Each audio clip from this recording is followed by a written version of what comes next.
একটা মেসেজ দেব, ছোট্ট মেসেজ, যে আল্লাহ সর্বশক্তিমান, আল্লাহ দেখে। আমরা সবাই সতর্ক হয়ে যাব, যে যার স্থান থেকে দুর্নীতিকে না বলবো এবং জাতীয়বাদী নয়, আমাদের একটা জাতীয় ঐক্য, আমরা যে বাঙালি, সেই বাঙালির চেতনায় সারা বিশ্বে আমরা যে পদ্মা সেতু, মেট্রো রেল, তারপর আমরা যে বঙ্গবন্ধু চ্যানেল যাই করি না কেন, সব কিছুই আমরা কাউকে ছোট করব না। মারছে, তারপর আবার ভাত খাওয়াইছে, এরপর আবার মারছে, আবার খাওয়াইছে। তো এটা কোন মানে ইসে আছে?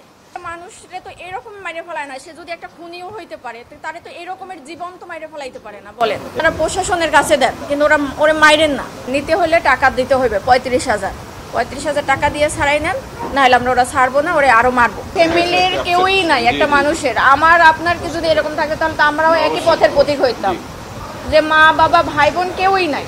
মূলত 11টার দিকে আমার বাবাকে ফোন দেওয়া হয়েছে, রাত 11টার সময় ফোন দেওয়া হয়েছে, আপনি কি তোফাজ্জেলের মামা?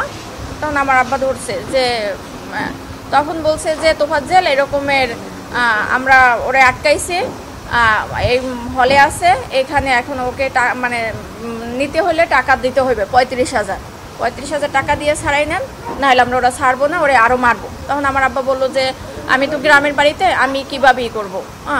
তখন আমার আব্বা আমাকে ফোন দিছে যে তুমি একটু কথা বলো, তোফাজ্জেল নাকি এরকমের, মানে উনি ওর হলে এরকমের ওর কথাবার্তা অসঙ্গতি পাইছে, এই জন্য ওরে ধরে ওরে মারতেছে।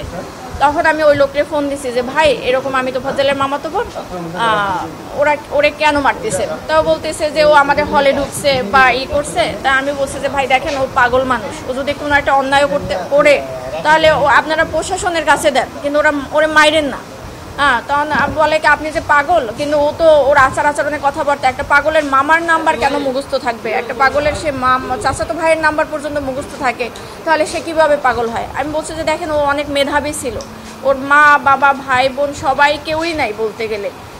ও এই কারণে ওর ভাই গত বছর 15 রোজা হলো লিভার ক্যান্সারে মারা গেছে।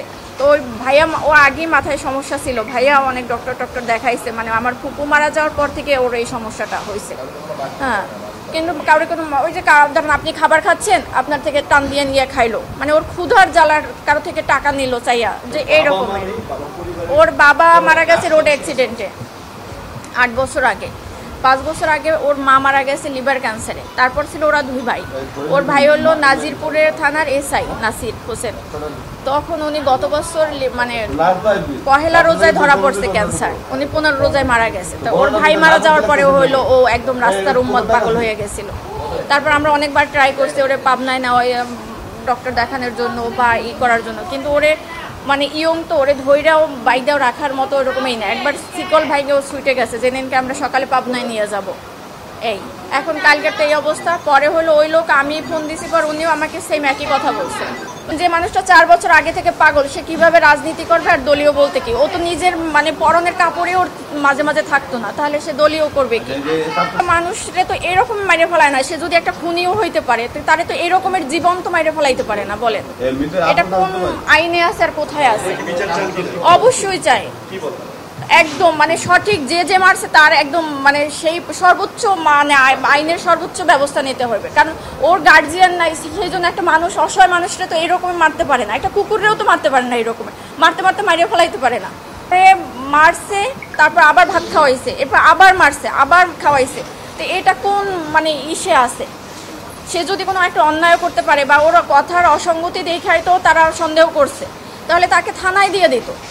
তারে 3-4 ঘন্টা মাইরা তারপর আবার থানায়, মানে একটা হসপিটালে ভর্তি করায় নাই, তাকে হসপিটালের বাইরে রাইখে গেছে মৃত অবস্থায়। এটা কোন বিবেকে করছে? বা এটা কোনো তো হইতে পারে না।